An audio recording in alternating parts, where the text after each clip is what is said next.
Alhamdulillahirabbil alamin, al-malikil haqqil mubin.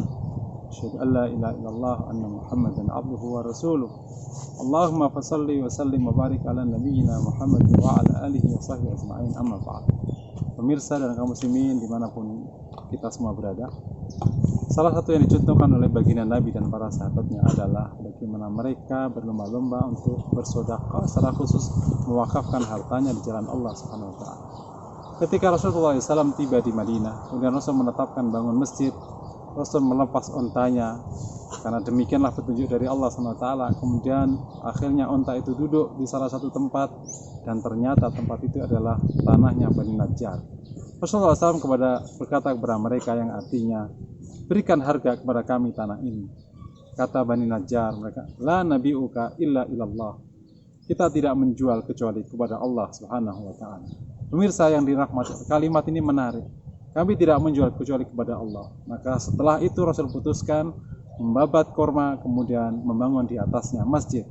Sejak itu Bani Najjar telah memberikan contoh mewakafkan hartanya untuk masjid di jalan Allah Subhanahu wa taala. Dan bayangkan saudaraku, wakaf untuk masjidnya Rasulullah. Dan setelah sekian tahun masjid itu berkembang menjadi pusat kebajikan, menjadi pusat dakwah, pusat pengembangan agama. Betapa besarnya pahala yang akan diterima oleh Bani Najjar. Enggak lama kemudian terjadi situasi yang cukup merisaukan Ahlul Madinah, karena banyak di antara mereka yang kekurangan air bersih. Ternyata air bersih itu ada di keluarga Bani Ghifar. Rasulullah SAW berkata kepada mereka, juallah itu kepada Allah Subhanahu wa taala. Maka Bani Ghifar mengatakan, ya Rasulullah, kami tidak punya harta kecuali ini. Kemudian Rasulullah kemudian mengajak para sahabatnya untuk melaksanakan wakaf ini, dan majulah seorang Utsman bin Affan membawa 35.000 dirham, membeli sumur rumah itu, mendapatkan separuh bagian. Dan sejak hari itu kaum muslimin mendapatkan akses air bersih dengan sangat baik, separuh untuk Utsman bin Affan dan separuh untuk Bani Ghifar. Saudara yang dirahmati Allah, sejak hari itu Utsman mendapatkan aliran kebajikan yang tak terkira dari air yang didermakan kepada kaum muslimin, dan bisa jadi berlanjut sampai bertahun-tahun, bahkan puluhan tahun, ratusan tahun. Tidak lama kemudian masjid Rasulullah SAW berkembang, dan ternyata tidak cukup untuk menampung jamaah kaum muslimin karena sudah banyak kabilah-kabilah yang datang ke Madinah. Rasulullah kemudian mengumumkan untuk memperluas masjid, dan lagi-lagi di sini Utsman bin Affan maju dengan 25.000 dirham. Ia kemudian membeli tanah sekitar masjid dan memperluas masjid. Utsman punya andil besar di dalam sunnah wakaf ini, mewakafkan tanah yang dibeli untuk masjid Rasulullah SAW. Bayangkan pemirsa yang dirahmati Allah, betapa besar pahala dan kebajikan yang diraih oleh seorang Utsman dari perluasan masjid ini menjadi pusat agama, pusat dakwah sampai hari ini. Tidak lama kemudian turun ayat, lan tanalul birra hatta tunfiqu mimma tuhibbun.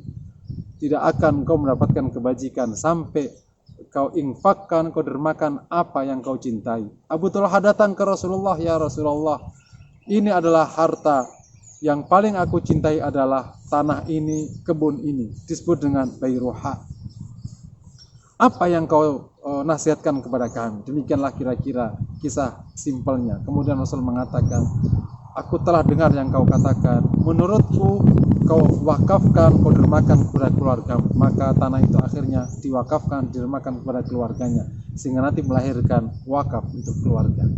Tidak lama lagi Umar datang dan mengatakan, harta yang paling aku cintai ya Rasulullah adalah tanah di Khaybar.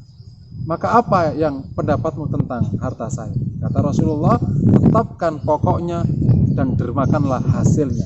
Sejak itu Umar bin Khattab mewakafkan hartanya untuk kaum muslimin. Tetaplah tanahnya dan hasilnya diwakafkan untuk kaum muslimin.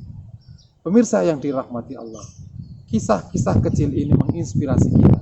Sejak awal Islam, Rasul telah mendorong kaum muslimin untuk mengambil peran wakaf, karena betapa besarnya kebajikan yang lahir darinya. Di samping kebajikan di dunia, ada sekian banyak kebajikan di akhirat. Ayo kita tiru kebajikan ini untuk kita laksanakan sekitar kita. Wakaf masjid, wakaf darul aitam, wakaf untuk kaum muslimin, wakaf untuk dakwah, dan sebagainya. Dan selebihnya kita akan menerima kebajikan dan pahala yang besar dari Allah Subhanahu wa taala. Assalamualaikum warahmatullahi wabarakatuh.